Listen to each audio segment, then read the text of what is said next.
नमस्कार साथियों, मेरा नाम है रोहित सैडवाल और आप देख रहे हैं पपलाज एजुकेशन।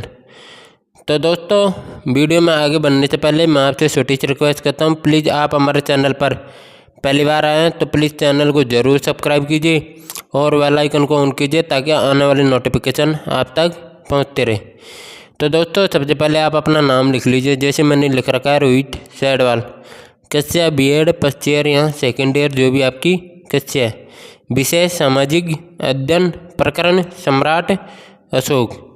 दिनांक में आप लिख लीजिएगा जिस दिन आप स्कूल या कॉलेज में आप प्रस्तावना कौशल पढ़ाओगे उस दिन के आप इसमें दिनांक सेलेक्ट कर लीजिए। कालांश प्रथम कक्षा से समय 5 से 7 मिनट। तो दोस्तों, प्रस्तावना कौशल का जो समय होता है वो 5 से 7 मिनट का ही होता है, इस बात का विशेष ध्यान रखिएगा। क्रम संख्या के अंतर्गत हम प्रश्नों की क्रम संख्या लिख देंगे। छात्र अध्यापक क्रिया के अंतर्गत हम उत्तर लिख देंगे और विद्यार्थी क्रिया के अंतर्गत हम प्रश्न लिख देंगे। विद्यार्थी क्रिया के अंतर्गत हम उत्तर लिख देंगे और कौशल घटक के अंतर्गत हम कौशल घटक लिख देंगे। तो दोस्तों, कौशल घटक मैं आपको वीडियो के लास्ट में बताऊंगा, आप वहां से लिख लेना। पहला प्रश्न हम बच्चों से पूछेंगे, मौर्य साम्राज्य के संस्थापक कौन थे? मौर्य साम्राज्य के संस्थापक कौन थे? तो बच्चा बताएगा चंद्रगुप्त मौर्य। दूसरा प्रश्न हम बच्चों से पूछेंगे, चंद्रगुप्त मौर्य के समय इसकी राजधानी क्या थी? तो बच्चा बताएगा पाटलिपुत्र। तीसरा प्रश्न हम बच्चों से पूछेंगे, पाटलिपुत्र सहित प्रमुख राजनीतिक केंद्रों के प्रशासन पर किसकी नियुक्ति की जाती थी? तो बच्चा बताएगा अधिकारियों की। क्या बताएगा? अधिकारियों की।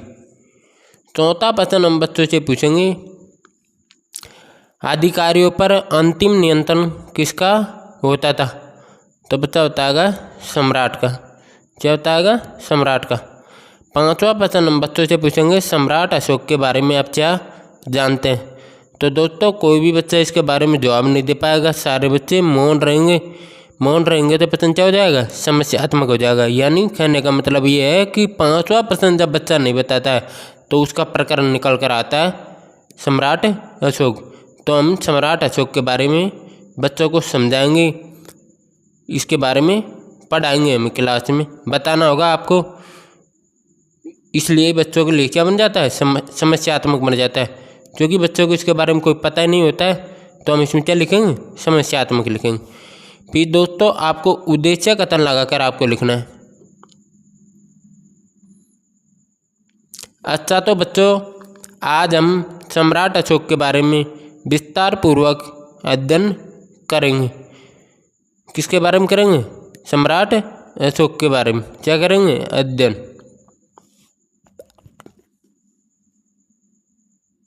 तो दोस्तों, वहाँ पर जगह खाली नहीं थी, इसलिए मैंने प्रस्तावना कौशल आपको लास्ट में बता रहा हूँ, आप यहाँ से लिख लेना। प्रस्तावना कौशल के कौशल घटक।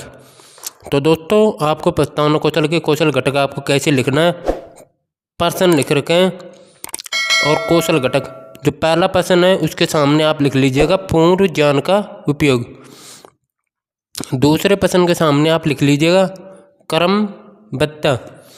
तीसरे प्रश्न के सामने आप लिख लीजिएगा उचित युक्ति का उपयोग। चौथे प्रश्न के सामने आप लिख लीजिएगा विद्यार्थी के उत्तरों का उपयोग। पांचवें प्रश्न के सामने आप लिख लीजिएगा प्रस्तावना की अवधि।